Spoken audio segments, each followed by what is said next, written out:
నమస్తే. Welcome to social post. నేను మీ మాధురి. ఈరోజు మనతో పాటు ఉన్నారు ప్రముఖ ఆధ్యాత్మికవేత్త, గురుస్వామి బ్రహ్మశ్రీ చంద్రమౌళి వెంకటేశ్వర శర్మ గారు. నమస్తే గురూజీ. నమస్కారం శరణమయ్యప్ప. గురూజీ, పెళ్ళికి, తర్వాత మొదటి రాత్రికి, తర్వాత భర్త చనిపోయినప్పుడు కూడా తెల్ల చీరని వాడుతూ ఉంటారు. ఎందుకు? అంటే ఇక్కడ ప్రాంతీయ ప్రకారమే ఇదండి. అలా రూల్ ఏం లేదండి తెల్ల చీర కట్టాలి అనేది. మీరు పెళ్ళికి చూడండి, గోల్డ్ కలర్ బార్డర్ లేకపోతే ఏదో ఒక రెడ్ కలర్ బార్డర్ ఉంటుంది. చనిపోయినప్పుడు బార్డర్ ఉండదు, అలా అంతే కడుతుంటారు. ఒక చనిపోయిన వాళ్ళకి ఒక శాంతియుత తెలపడం కోసం ఒక వైట్ అనేది కట్టుకోవడం. కానీ పెళ్ళికి అంతే రకరకాలైనటువంటి ఆలోచన ఉన్నప్పుడు భార్యను భర్తను చూసేటప్పుడు ఆ యొక్క తొలి రాత్రి అనేటప్పటికి ఒక సౌమ్యమైనటువంటి భావన రావడం కోసం సాధారణమైనటువంటి ఒక చీర కట్టుకోవడం మంచిది అని చెప్తారు. ఇంతేగాని తెల్ల చీరే కట్టుకొని వెళ్ళాలని ఎక్కడ లేదు. అది చూడడానికి కాస్త అందాన్ని ఇస్తుంది, అదొకటి. కానీ వస్త్రంలో ధరించే ఇవి కృతులు చేయాలని మాత్రం ఎక్కడ శాస్త్రంలో చెప్పబడలేదు. బాగా గుర్తుపెట్టుకోండి, దీన్ని బాగా గుర్తుపెట్టుకోవాలి. శాస్త్రంలో మాత్రం ఎక్కడ చెప్పబడలేదు. కాబట్టి మనం ఏ వస్త్రం ధరిస్తున్నాము అనేది కాదు, ఆ ఈవెంట్కి మనం ఎంత మర్యాద ఇస్తున్నాము అనే దాని ప్రకారం కానీ వస్త్రం ధరిస్తే మంచిది. గుడికి వెళ్ళేటప్పుడు షార్ట్స్ బనీన్ వేసుకుంటే ఎలా ఉంటుంది, లేదా ఇంకొక చోటుకి హోటల్కి వెళ్ళేటప్పుడు, లేకపోతే ఇంకో చోటుకి పిక్నిక్ వెళ్ళినప్పుడు మంచి బ్రహ్మాండమైన పట్టుచీర కట్టుకుని పోతే ఎలా ఉంటుంది? రెండు డిఫరెంటే కదా. కాబట్టి దాని యొక్క పద్ధతి ప్రకారం వాడుకుంటే, ఇది స్త్రీలకు మాత్రం కాదండి, పురుషులకు కూడా వర్తిస్తుంది ఇది. ఓకే.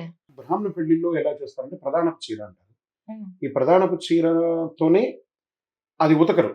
ప్రధానపు చీర ఏదైతే కడతారో మాంగళ్యం అయినప్పుడు దాన్ని సీమంతానికి కూడా అదే చీరను వాడతారు. ఓకే.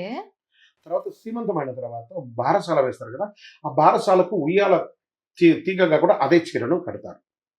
కొన్ని కుటుంబాల్లో ఉన్నటువంటి సంప్రదాయం ఇది అందరికీ ఉందా లేదా అనేది ఎంత వర్తిస్తాం. ఈ రోజు అంతా బారసాల అంతా ట్రెండ్గా తీసుకుపోయి ఫంక్షన్ హాల్లో ఎక్కడో ఒక ఉయ్యాల్లో ఒక ట్రెండ్ వేసి దానికో ఇది వేసి డ్రామా వేసి అంత చెత్త చేస్తారు. కానీ సంప్రదాయం అది కాదు, ఇంటిలోనే చేయాలి. అది ఒక సిస్టమ్ అలా ఉంటుంది. కాబట్టి చనిపోయినప్పుడు ఎందుకు తెల్ల చీర అనేది ఇప్పుడు మీకు అర్థమైంది కదా. అందరూ దుఃఖంలో ఉండగా ఫ్యాన్సీగా ఉంటే ఎలా ఉంటుంది, ఒక సౌమ్యమైనటువంటి పతీత వస్త్రం ఉంటారు. ఈ యొక్క వస్త్రాన్ని తెల్లటి వస్త్రాన్ని పతీత వస్త్రం అని అంటారు. ఆ పతీత వస్త్రమైనటువంటి వస్త్రాన్ని ధరించడం వల్ల ఒక మంచి మెసేజ్ని ఇచ్చిన వాళ్ళంగా అవుతాం. ఎవరికి చూసినా నెగిటివ్ కాన్సెప్ట్ కాకుండా ఆటోమేటిక్గా చావుల కంటే ఆటోమేటిక్గా అందరూ వైట్, ఈవెన్ పార్థివ దేహానికి కూడా వైటే వేస్తుంటారు చాలామంది, చూడండి కావాలంటే. అది లెక్క అనమాట. అంటే ఇక్కడ భార్య చనిపోయిన భర్త కూడా తెల్లటి వస్త్రాలు ధరిస్తారా? ఇంచుమించుగా అండి, ఇంచుమించుగా అలాగే తెల్లటి వస్త్రం ధరించాలని రూల్ ఎక్కడా లేదు. అది ధరిస్తే ఏమవుతుందంటే చూసి చూపుల వాళ్ళకి కూడా ఆ దుఃఖంలో ఉన్నారనే ఒక మెసేజ్ని ఇస్తున్నాం, ఒక సౌమ్యతను ఇస్తున్నాం, ఒక అహంకార దృక్పథాన్ని తీసేస్తున్నాం అక్కడ. బాగా గుర్తుపెట్టుకోవాలి. బాగా అలంకారంగా మంచిగా ఫ్యాన్సీగా ఉండడం వేరు, ఒక సౌమ్యమైనటువంటి ఒక తెల్ల వస్త్రం ధరించి కూర్చోవడం ఒకటి. అందుకని నిత్య పూజలో మనం వైట్ ధరించట్లేదా, లేదా పూజలో కూర్చున్నప్పుడు వైట్ ధరించట్లేదా? చావుకే దేనికే కడుతున్నావా? కాదు కదా. పతీత వస్త్రం అనేది పవిత్రమైనటువంటి ఒక వస్త్రం. ఓకే. అది ఎప్పుడైనా వాడచ్చు. పూజలో కూర్చున్నప్పుడు మనం వైటే వాడతాం, ఎందుకంటే కలర్ మోటివేషన్ అక్కడ ఉండదు. సౌమ్యంగా సత్యనారాయణ చేసినప్పుడు, ఇంట్లో పూజలు చేసినప్పుడు, ఇంట్లో శ్రాద్ధ కర్మలు చేసేటప్పుడు కూడా జనరల్గా అందరూ వైటే వాడతారు. గురుజీ, పెళ్లిల్లో మనకి మంగళసూత్రం కడుతూ ఉంటారు కదా, దానికి ఉన్న ప్రాశస్త్యం ఏంటి? అసలు మంగళసూత్రం ఎందుకు కడతారు? శ్వాస, హృదయం, వాకు ఈ మూడింటికి సమీపంలో ఇది ఉంటుంది ఆ సూత్రం. అవును. మంగళ సూత్రం అనేది భర్తకు నేను రక్షణ అనే ఒక గుర్తు మాంగళ్యం, భార్యకు నేను గృహలక్ష్మి అనే ఒక గుర్తు మాంగళ్యం. ఆభరణం కాదు, ఇది బాధ్యత. ఇది బాగా గుర్తుపెట్టుకోవాలి. ఈ మూడింటిని సమీపంలో ఇది భావించడమే బంధం అంటారు. ఈరోజు రేపటి మొన్న ఒక జాతకం నా దగ్గర అడిగారు ఒకళ్ళు. వాళ్ళకి చెప్తుంటే జనరల్గా నాకు వీడియో కాల్లో చెప్తున్నారు 20 రోజులే అయిందట వివాహమయ్యి. నాకు నా భర్తకు బాలేదండి, నా జాతకం ఎలా ఉంది చెప్పండి అంటే, 15-16 రోజులు 20 రోజులే మరి వివాహం అయ్యి 16 రోజుల పండుగ ఎప్పుడైందంటే వారం క్రితం అయిందండి. నీ మంగళసూత్రం ఎక్కడ అంటే అతని మీద కోపంతో తీసి పక్కన పెట్టేశానండి. మరి బొట్టు ఎందుకమ్మా పెట్టుకోలేదు, శిఖల బొట్టు ఎందుకమ్మా పెట్టుకోలేదు అంటే నాకు ఇష్టం లేదండి. ఇదండి ఆన్సర్. 30 దేవతల సాక్షిగా ఆ తల్లిదండ్రులు ఎంతో కష్టపడి సంపాదించి శ్రమ కోర్చి బంధుమిత్రులు వేద పండితులు ముఖ్యస్థులు అందరినీ తీసుకొచ్చి పెళ్లి చేసి ఈ సమయంలో ఫలానా లగ్నంలో ఫలానా ముహూర్తంలో పెళ్లి అని చెప్పి నిర్ణయించి ఆ యొక్క జీలకర్ర బెల్లాన్ని పెట్టి ఏమని అడుగుతున్నారు, ధర్మేచ అర్థేచ కామేచ మోక్షేచ నాతి చరితవ్య అల్లుడు అనగానే నాతి చరామి మామ అని చెప్పి ఆ చేతులను పట్టుకొని తీసుకున్నటువంటి దీనికి స్త్రీ పురుషులు ఇరువురు కూడా న్యాయం చేయాలండి. 20 రోజులకి తాళిబొట్టే బరువు ఉంటే నేను ఆ అమ్మాయిని అడిగాను, అమ్మ మీ అమ్మగారు తాళిబొట్టు మెడలో ఉందా అమ్మా అంటే, "ఆ, ఉందండి." మరి నీకేమైందమ్మా అంటే, నాకు ఇష్టం లేదండి. ఇంకెక్కడి నుంచమ్మా నీ భర్త నీ దగ్గరికి వస్తాడు అని చెప్పాను. మాంగళ్యం అనేది ఒక శక్తి, స్త్రీ శక్తి అనేది, అది ఒక బాధ్యత కాదు. You are model of the society. మనం పాశ్చాత్యులం కాదు, వెస్టర్న్ కల్చర్ కాదు మనది. మనది ఏం సంస్కృతి? మను సంస్కృతి, హైందవ సంస్కృతి. హైందవ సంస్కృతి అంటే దిస్ ఇస్ ద స్క్రిప్ట్.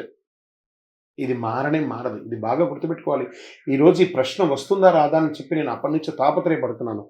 దయచేసి స్త్రీ పురుషులు ఎవరైనా కూడా వివాహం చేసుకోవాలి అని అనుకుంటే, నేను జీవితకాలం కలిసి ఉంటామని ఒక ఓత్ తీసుకున్న తర్వాత పెళ్లి చేసుకోండి. కానీ మాంగళ్యాలకో అయితే పెళ్లి మండపాలకో ప్రీ ఈవెంట్ మ్యారేజ్కో, ఇంకొకటి ఇప్పుడు వెస్టర్న్ కల్చర్ ఒక గౌన్ లాగా పైనుంచి కింద వరకు వేసేసుకుంటారు. అది ఎవరు వేసుకుంటారు? మన భారతీయ సంస్కృతి అది కాదు కదా. స్టైల్గా ఉంటుంది. దాన్ని ఫంక్షన్లో వేసుకొచ్చి don't give the message. Plan చేయండి, మిమ్మల్ని మీరు ప్లాన్ చేసుకోండి.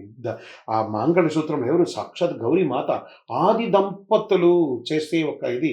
మరి అలాంటప్పుడు తిరుపతిలో నిత్య కళ్యాణం ఎందుకు చేస్తున్నారండి? భద్రాచలం నిత్య కళ్యాణం ఎందుకు చేస్తున్నారండి? వేములవాడలోను, యాదగిరి గుట్టలోను, ఇంకొక దేవాలయంలోను నిత్య కళ్యాణం ఎందుకు చేస్తున్నారు? ఇది నిత్య కళ్యాణం చేయడం ఆ మాంగళ్యానికి ఇస్తున్నటువంటి ప్రాధాన్యత చక్కగా అందరికీ ఇలా చూపిస్తారు బ్రహ్మగారు.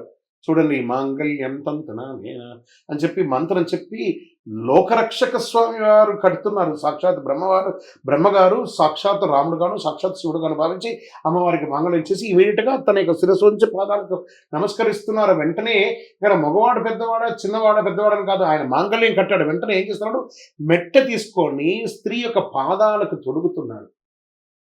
నువ్వు నేను ఈ రోజు నుంచి సహధర్మచారిని, మన ఇద్దరం చెరిసగం ఎందులోనూ, ధర్మంలోనూ, అర్థంలోనూ, కామంలోనూ, మోక్షంలోనూ మనం చెరిసగం అని చెప్పేసి వావి వరుసలు లేకుండా విచ్చలవిడిగా ఉండి మాంగళ్యాన్ని అపహాస్యం చేయకండి. మీ పెళ్లి అయిన తర్వాత జీవితకాలం మాంగళ్యం ధరిస్తారంటే మాంగళ్యం ధరించి పెళ్లి చేసుకోండి, కానీ లేదా ఎక్కడైనా పోయి రిజిస్టర్ మ్యారేజ్ చేసుకోండి.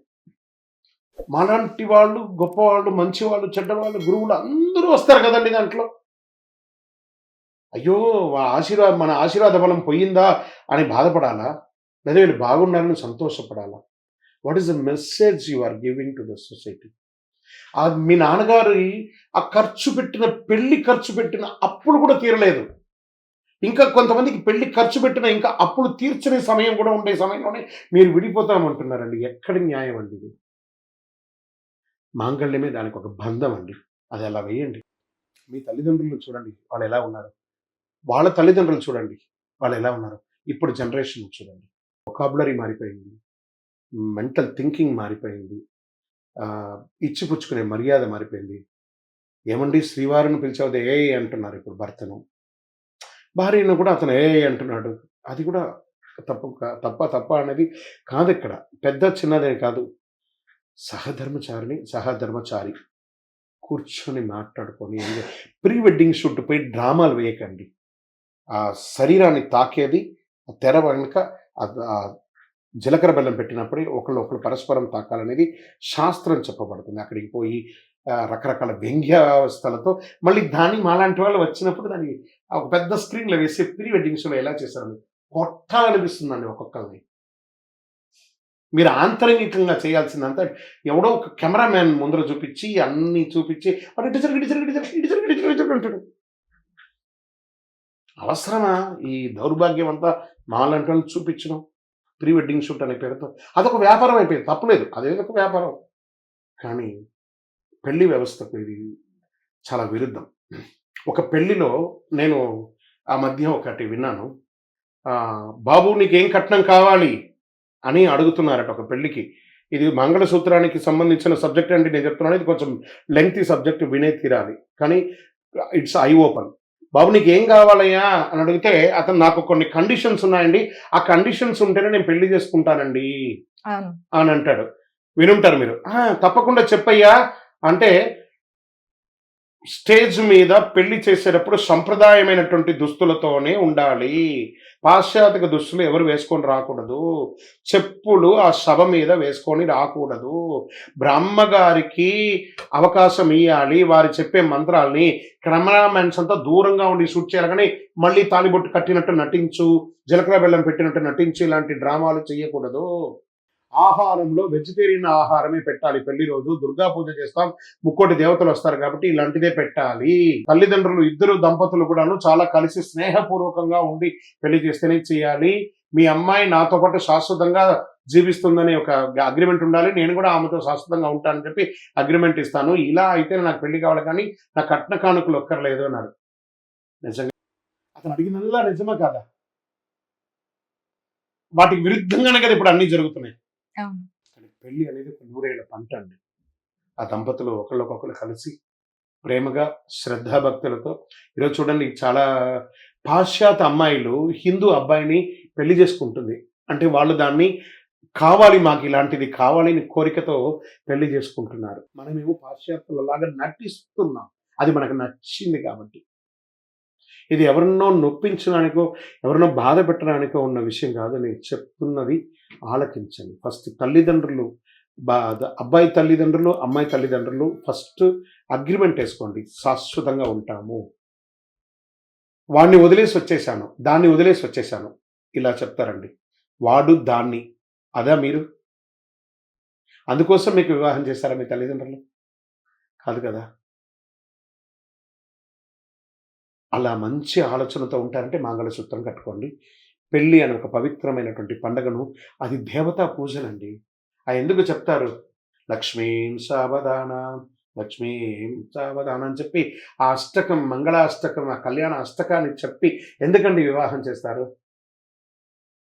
మీరు క్షేమంగా ఉండాలని, మీ వంశం అభివృద్ధి కావాలని. అప్పుడే మీకు పుట్టే సంతానం కూడా అదే యొక్క ఆలోచనతో పుడతారు. విజయోస్తు. Thank you Guruji.